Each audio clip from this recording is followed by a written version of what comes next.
मोती कितने ही मूल्यवान हो,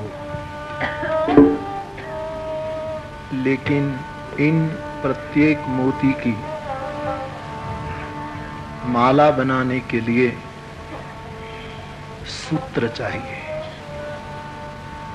बिना सूत्र माला संभव नहीं। मोती की कीमत बहुत है। सूत्र भले ही हमारी दृष्टि से सामान्य हो, लेकिन इन बहुमूल्य मोती को एकत्रित करने के लिए और माला बना करके श्री ठाकुर जी के गले में रखने के लिए सूत्र अति आवश्यक है, बहुत आवश्यक है।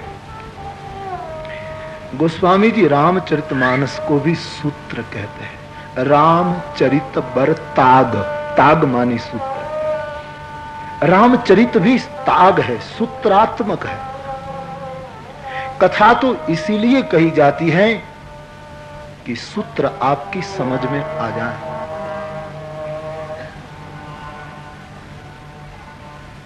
तो रामचरितमानस भी सूत्रात्मक है।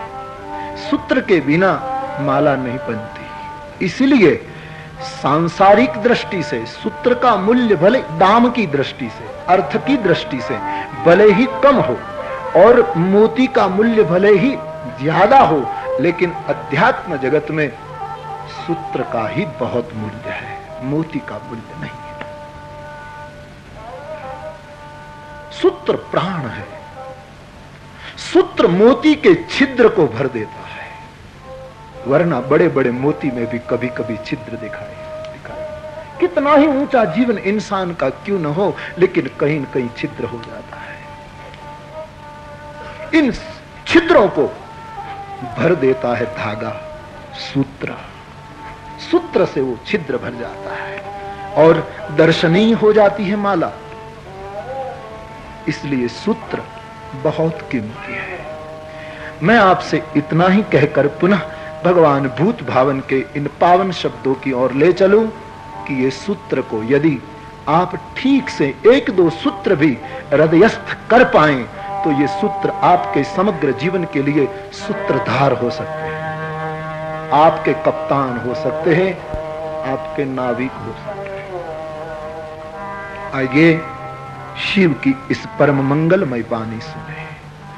कितने प्रकांड प्रवक्ता है शिव, कितना कम बोले।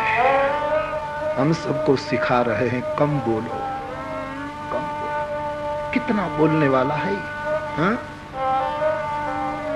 बड़े बड़े पत्र आप लिखते हैं ना, बहुत लंबा चौड़ा खत लिखो तो कोई पढ़े भी न पढ़े भी फाड़ देगा, लेकिन टेलीग्राम होगा तो गौर से पढ़ेगा। सूत्र टेलीग्राम है। कोई टेलीग्राम आएगा, टेलीग्राम मिलेगा ही। बड़ा पत्र तो मिले न मिले, गैरवल्ले हो सकते। ऋषियों ने सूत्रात्मक बातें की, टेलीग्राम किए।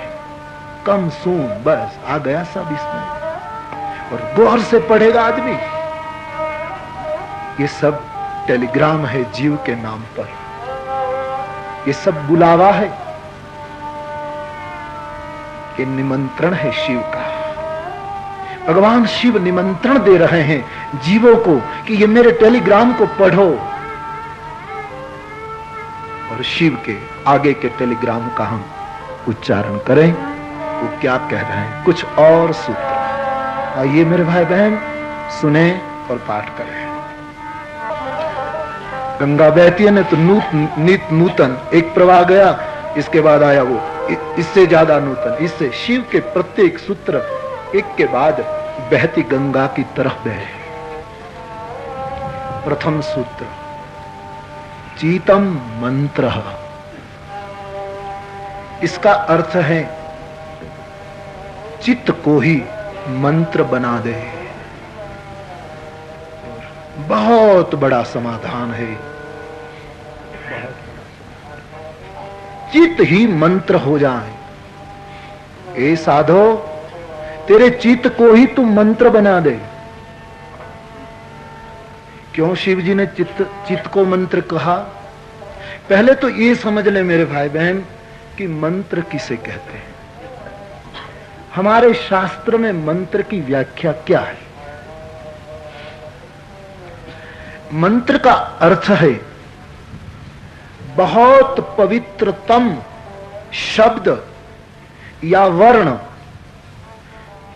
जिसका बार बार उच्चारण करने से साधक में एक बहुत बड़ी ऊर्जा निर्माण होती है, उसी का नाम मंत्र है। जो दोहराया जाता है, जो बार बार जिसकी पुनरुक्ति की जाती है और इससे साधक में एक ऊर्जा निर्माण होती है, एक शक्ति ओम ओम ओम ओम करते चलो, आप में एक शक्ति निर्माण।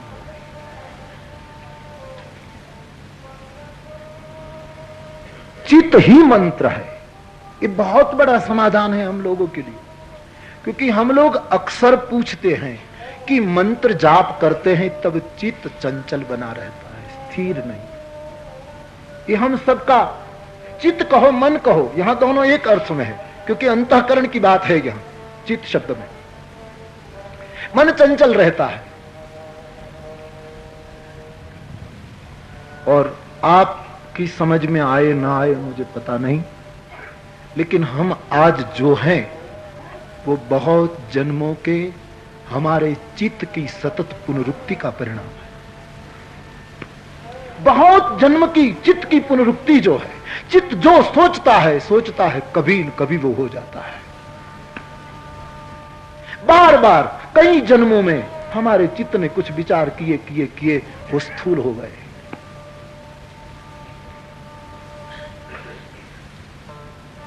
और पुनरुक्ति में बड़ी ताकत है। एक आदमी को आप पर भरोसा हो जाए और वो बीमार हो और आप उसको कोई राम नाम का मंत्र न दे, लेकिन ऐसा मंत्र दे दे कि आप इस बात का रटन करें कि मैं स्वस्थ हूं, मैं स्वस्थ हूं, मैं स्वस्थ हूं, मैं स्वस्थ हूं। 8 दिन में तंदुरुस्ती आने लगी, क्योंकि पुनरुक्ति एक ऊर्जा पैदा करती है। यदि मैं स्वस्थ हूं ऐसा लौकिक शब्द इतना प्रभाव करता है, तो शिव नाम कितना प्रभाव करेगा, हरि नाम कितना प्रभाव करेगा। ये प्रयोग किए गए हैं संसार में। कहा जाता है कि डॉक्टरों की दवा से लोग 10% अच्छे होते हैं, 90% चित्त की पुनरुक्ति से अच्छे होते हैं। कि मैं इस दवा से ठीक हो जाऊंगा, मैं इस दवा से ठीक हो जाऊंगा, मैं इस दवा से ठीक हो जाऊंगा, इससे आदमी अच्छा हो जाता है। नागार्जुन के जमाने में एक प्रयोग हुआ, बहुत पुराना प्रयोग। भारत और नेपाल के बीच एक घटना घटी। एक महान कोई सिद्ध महापुरुष ने 100 आदमियों को बुलाए और 100 मरीज थे, बीमार थे। किसी को पता नहीं लगा ये सिद्ध क्या करने जा रहा। नागार्जुन की मौजूदगी में बनी घटना, इतिहास कहता है। तो 100 दर्दी को बुलाए गए, 50 को दवा दी और 50 को सीधा साधा पानी दिया, लेकिन कहा नहीं कि दवा किसको दी और पानी किसको दिया। प्रयोग कर रहा था सिद्ध। 50 को दवा दी, एक सरकी, पता नहीं कि ये दवा है, 50 को पानी दिया, पानी जिसको मिला वो भी दवा मानकर पी गए, वो भी पी गए। परिणाम ये निकला, भारतवर्ष के इस प्रयोग से 100 मरीज अच्छे हो गए।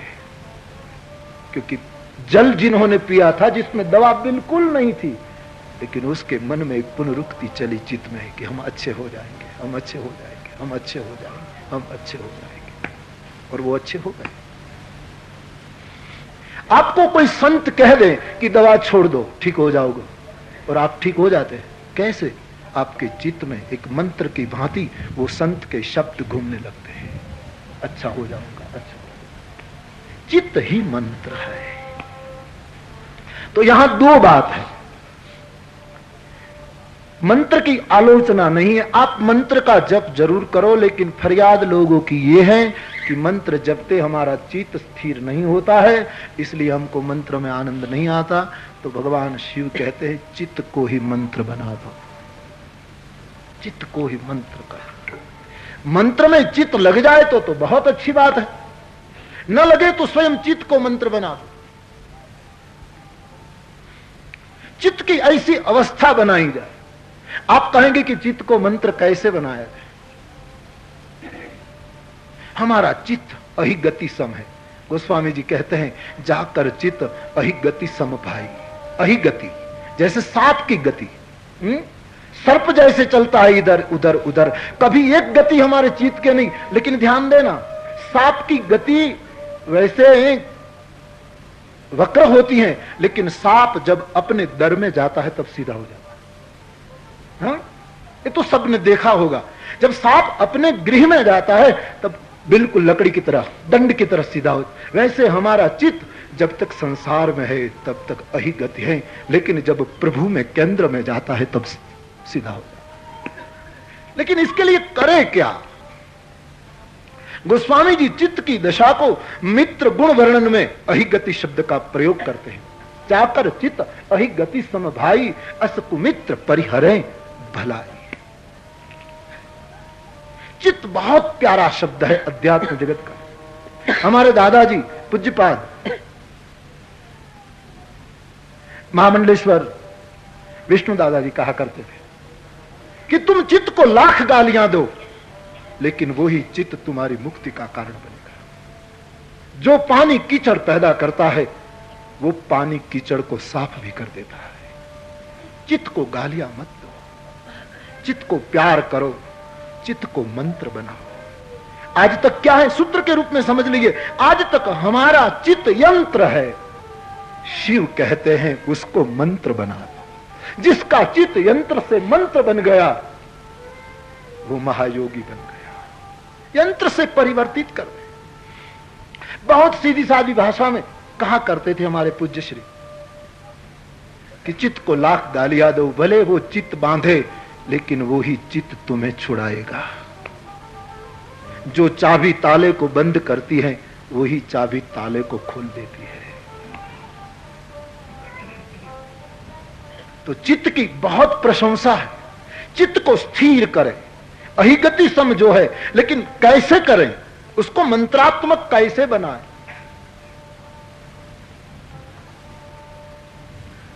अथ चीतम समाधातुम न शक्नोषि मयि स्थिरम। क्या जवाब दिया है भगवान कृष्ण ने? अलौकिक जवाब दिया है।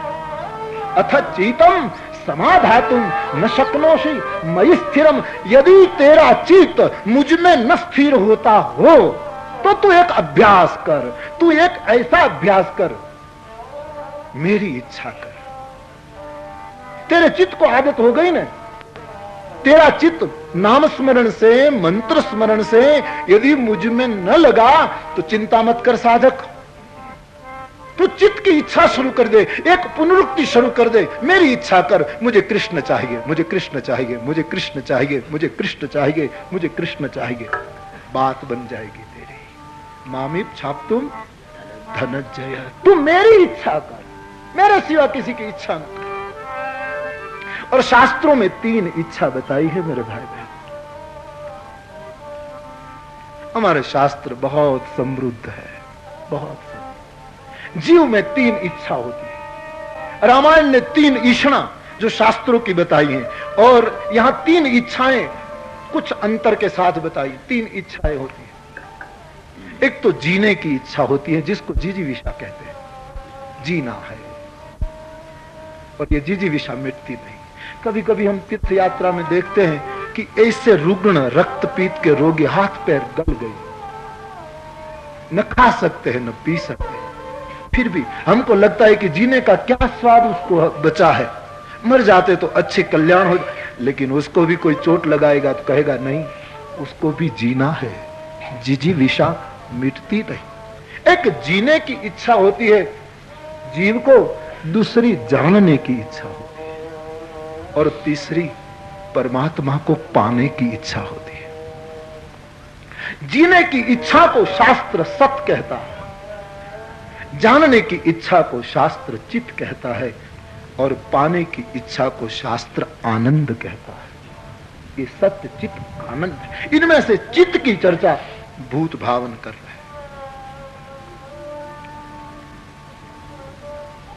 मेरी इच्छा कर। ये बहुत बड़ा मंत्र है। आप यहां से मेरी दृष्टि से शिव सूत्र से हम सब बहुत बड़ा समाधान लेकर उतर सकते हैं, क्योंकि मंत्र में मन नहीं लगता, लोग को नींद आती है। तो ये निर्णय कर लो।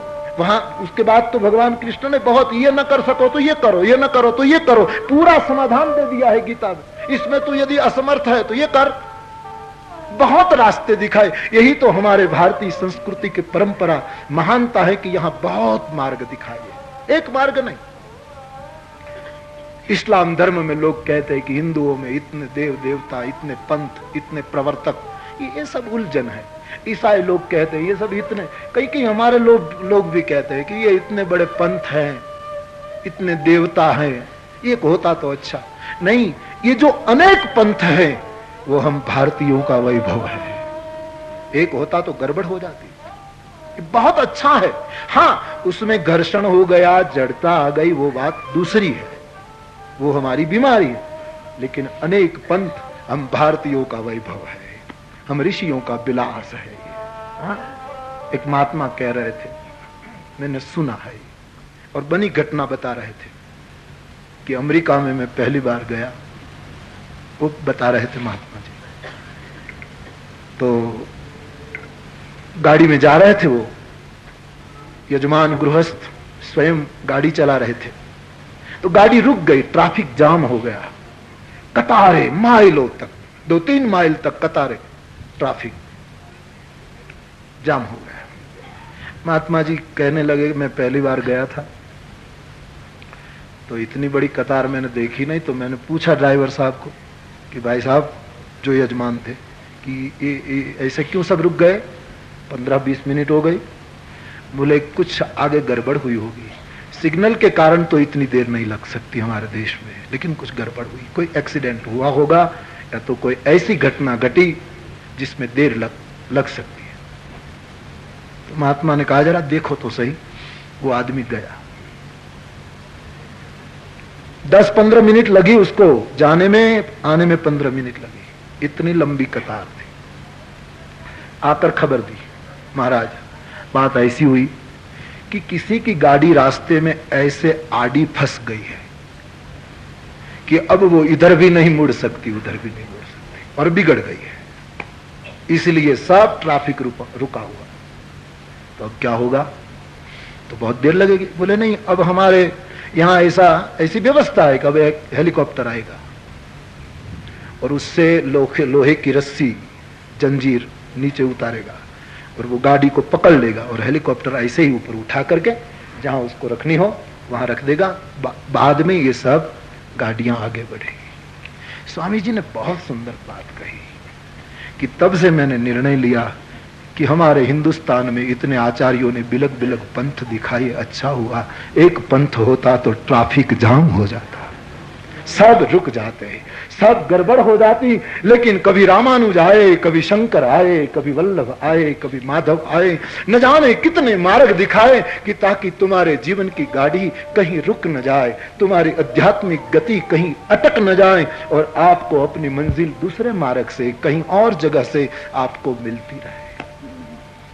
तो ये सब बहुत बहुत बिलग बिलग उपाय बताए हमारे कल्याण के लिए।